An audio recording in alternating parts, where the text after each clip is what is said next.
Сәлем достар, сендермен бірге Ерасыл. Достар, біздің видео сәл кешігіп шығып қалды. Оған себеп авторлық құқыққа байланысты біраз мәселе туындап қалды. Бірақ дегенмен де біз оны реттедік, қайтадан жөндеп салдық. Бірақ 2-3 күн кешігіп қалды видео. Кешіресіздер деп ойлаймын бұны.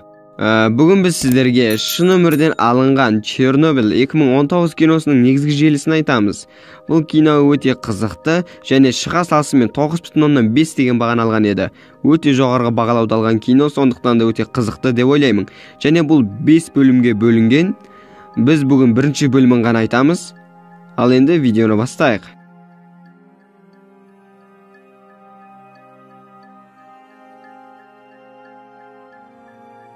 Қазірге дейін 30 жыл бұрын Совет одағындағы Украинаның Чернобыль қаласында атом электр станциясы арқылы электр күшін өндіретін. Сол кезде Чернобыльде 13 мың, ал Припятта 47 мың халық өмір сүріп жатқан. Жалпы 3 ядро болған және сол кезде 4-ші реактор салынып біткеннен кейін бәрі өз жұмысын жасап, халық тірлігін жалғастырып, бәрі әп-әдемі өмір сүріп жатқан еді. Бірақ сәуірдің 26-шы күні түннің 1-нен 23 кеткенде әлгі жаңадан салынған 4-ші реакторда үлкен жарылыс болады. Бірақ сол кезде халық әшейін өрт шыққан шығар деп мән бермейді. Ал станцияда тәжірибе жүргізіп жатқан инженерлер неден болып осындай үлкен жарылыс туындағанын өздері түсінбей естері шығып қалады. Бас инженер Дятлов жай ғана өрт шыққан шығар деп ядроның өртін өшіріңдер десе, арасынан біреу жоқ, ядро жарылып кетті ғой дейді. Сөйткенде біздің Дятлов ашуланып, сен не білесің, ядро жарылады деген болмайды, көп сөйлеме дейді де өрт сөндірушілерді шақырады. Сонда бір өрт сөндірушінің әйелі күйеуіне, мына өрт қалыпты өрт емес секілді, түсі бөлек, химиялық улы зат болса қайтесің, бармай қойшы дейді.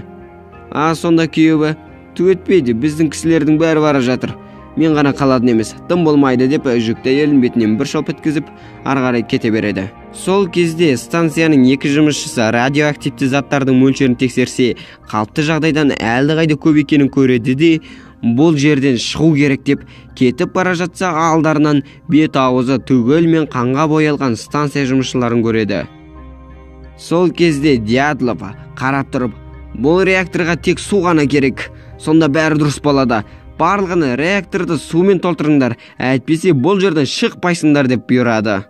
Өрт сөндірушілер тобы келіп, соның арасында бір өрт сөндіруші қолғабымен бір қап-қара тасты ұстап қалса, сол сәтте оның қолы жара боп қанай бастайды, тіпті тілініп кетеді. Станцияның 2 жұмысшысы реакторға су толтырғай барса, өмірінде көрмеген сұмдықты көреді.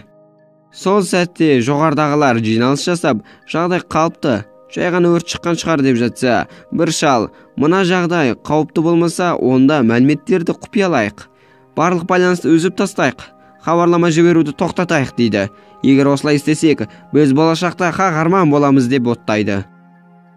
Сол кезде инженер кіріп келіп, ядро жарылыпты десе, қалай ядро жарылады десе, Дятлов, ондай нәрсе болуы мүмкін емес, мен өз көзіммен барып көремін дейді. Сол сәтте бәрі дұрыс, бұл ешқандай қауіпті нәрсе емес деп тұрған бір кісі өз-өзінен сол сәтте талып түседі. Ертеңінде жарылыстан 7 сағаттан кейін Минск қаласының ядроэнергиялық институтының бір жұмысшысы терезені ашып ауа кіргізейін десе, сол үйдегі бір құрылғы өз-өзінен қосылып кетеді. Мынау немене деп терезеде тұрған шамды сүртіп, содан сараптама алса, радиоактивті зат екені анықталады. Бұны біле салысымен ол шошып кетіп, жақын станцияға қоңырау шалса, бірақ Чернобыль қоңырауды алмайды. Әрине, олар барлық байланысты үзіп тастады ғой. Сол кезде аурухана бар күшімен сұмдық дәрежеде мыңғырылған адамға жұмыс жасап жатады. Жасы кәрісі демей, түрлерінен түк қалмаған науқастар өте жылдам көбейіп жатады.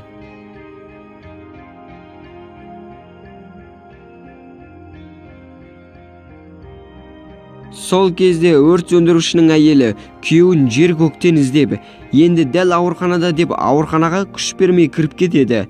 Бірақ ауруханадағылар, сіздің күйеуіңіз бұл жерде жоқ, біз оны Москваға жібергенбіз дейді. Сол кезде ауруханаға келген науқастардың киімін түгелімен өртеп жатты, бірақ сол киімдерді ұстаған медбикелердің қолы қызарып бастаған еді.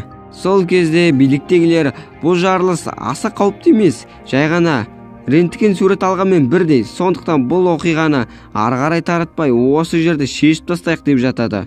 Бәрі осылай өздерінше оттап жатса, сол кезде физик Легасов: "Жоқ, бұл күллі әлемге залал әкелетін қауіпті нәрсе.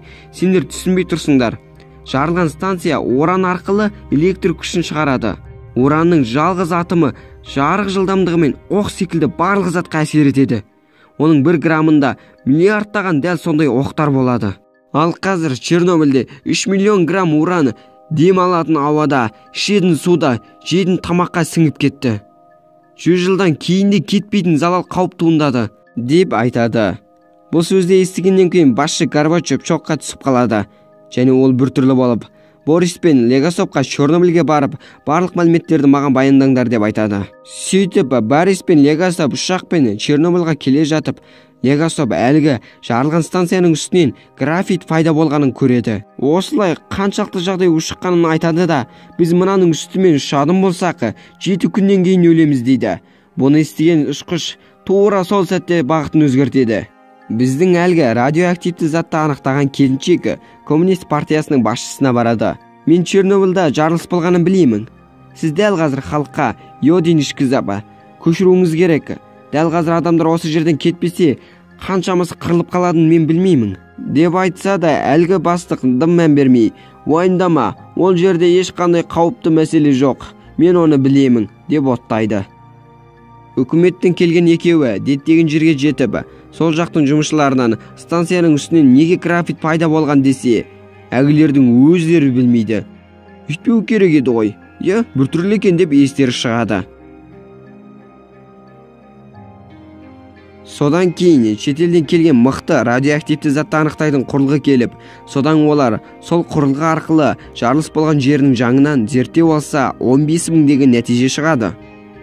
"Бұл немене 15 000 деген" деп Легасовтан сұраса, Легасов біртүрлі болып: "Бұл Хиросимада болған жарылыстан 2 есе улы деген сөз. Және бұл мына құрлық жойылмайынша, бұл улы затта жойылмайды" дейді. "Онда бізге қаншалықты су керек? Сіз түсінбей тұрсыз. 2000 Цельсийдің ыстығын 5000 тонна құм ғана басады." Сөйтіп, ертеңіне тік ұшақпен құмды төгейін десе, алғашқы ұшағы әлгі түтінге таяған кезде байланыс үзіліп, тура құлап түседі. Бұны көргеннен кейін екеуінің түрі шарасыз күйге түсіп, біртүрлі болып қалады. Легасов: "Біз осы жерде тұра беретін болсақ, 5 жылдан кейін өлеміз.